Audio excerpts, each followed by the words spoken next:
Hi guys, well, I've been meaning to make this video for a little while. Just didn't get around to it, but now I think is the perfect time. So finally on the summer holidays. So I was just going to talk about or mention reasons why you should consider going and working internationally as a teacher. What benefits you from going abroad rather than staying at home? Why would you want to do it? What would you get out of it personally? I just wanted to talk through reasons why I personally left teaching in England to teach abroad, and what benefits you can get from doing that. Why would you want to do that? So first of all, probably if you're a complete homebody and you don't want to leave the area that you grew up in, or your family or your parents or whatever that may be, your friends, then moving abroad probably isn't the right move for you. However, anywhere is like 12 hours flight away or a bit more.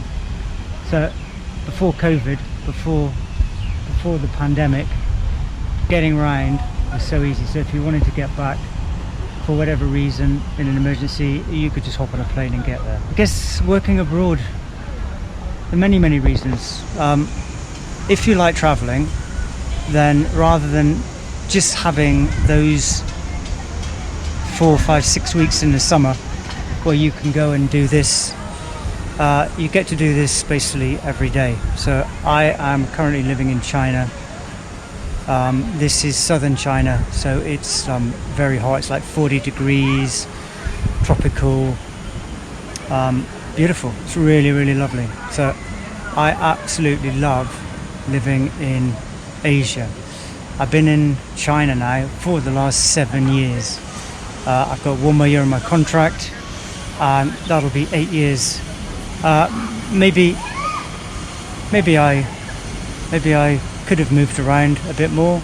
I liked the school I was at.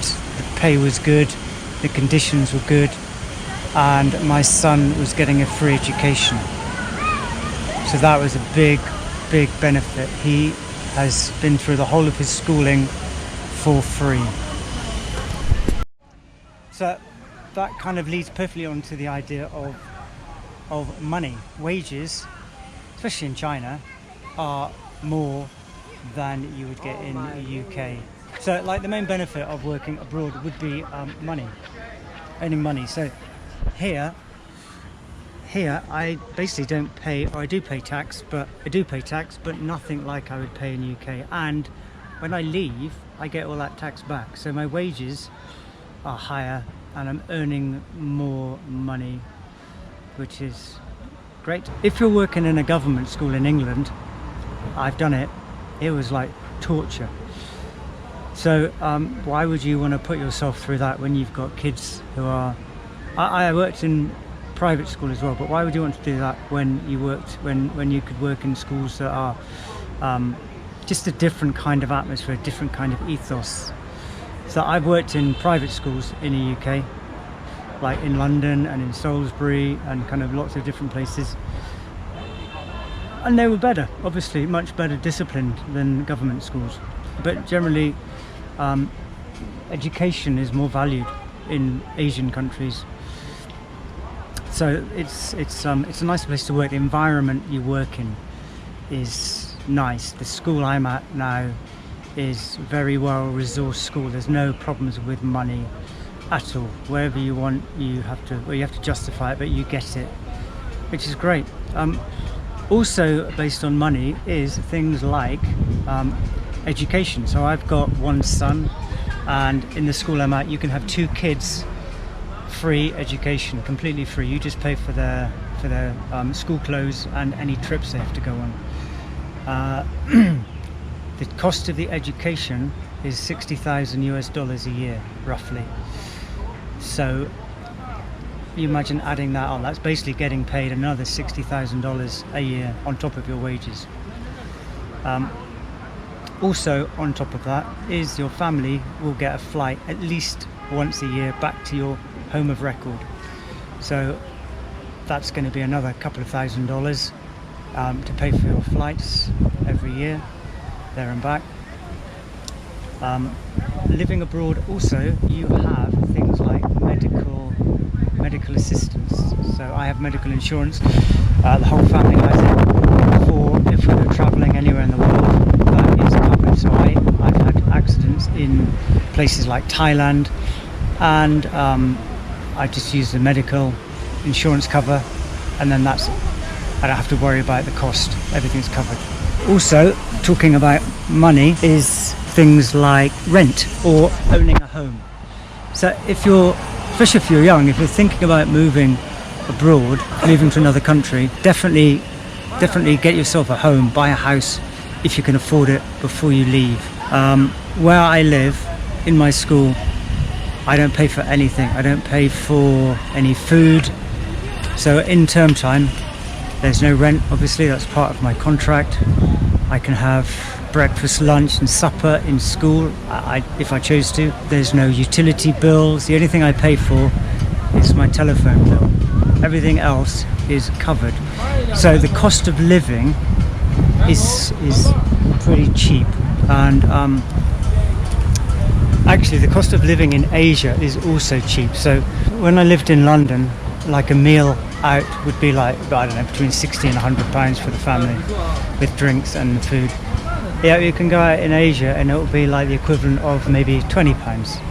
So there's a huge difference in money. But you can also go out somewhere and you can eat a bowl of noodles for like £3, £4 with a beer. Live however expensively or cheaply you want. If you want to go to 5-star hotels and spend $200 on a meal, easy. If you want to go out and spend £3 on a meal, easy. So whichever way you want to do it, you can do it living here. So also when you're living abroad free and you've got a house in UK or wherever you're from, that house can be rented out. Someone else is paying your mortgage. So if you can stay away for like 20 years, then basically they've paid off the lion's share of your house. So the main bulk of your money is been paid off. So then you just move back home or keep that house rented out and it's an income. Okay, so that's like another good reason. That's another good reason to be living abroad and renting a house out. So my main reason for leaving the UK was basically I'd lived in Africa for 5 years. I lived in Kenya, Nairobi, and in South Africa in Pretoria. I working in Johannesburg in the American International School there, and I worked at the Banda School in Kenya.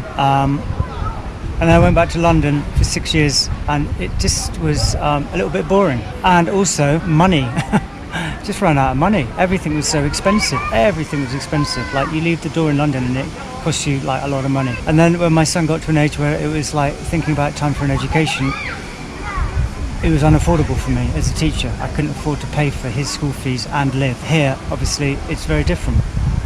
Living abroad also gives you that opportunity. So we are in Beijing, or living in Beijing, which is perfect. It was perfect before coronavirus. It was perfect for travel. It was central.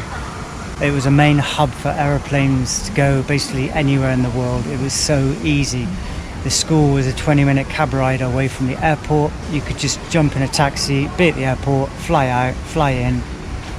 Super easy, and go everywhere in Asia. So, and it's cheap, and you can go for a weekend. Like I used to fly to Hong Kong for the weekend, or for a long weekend go to Taiwan, or quite often go to Philippines.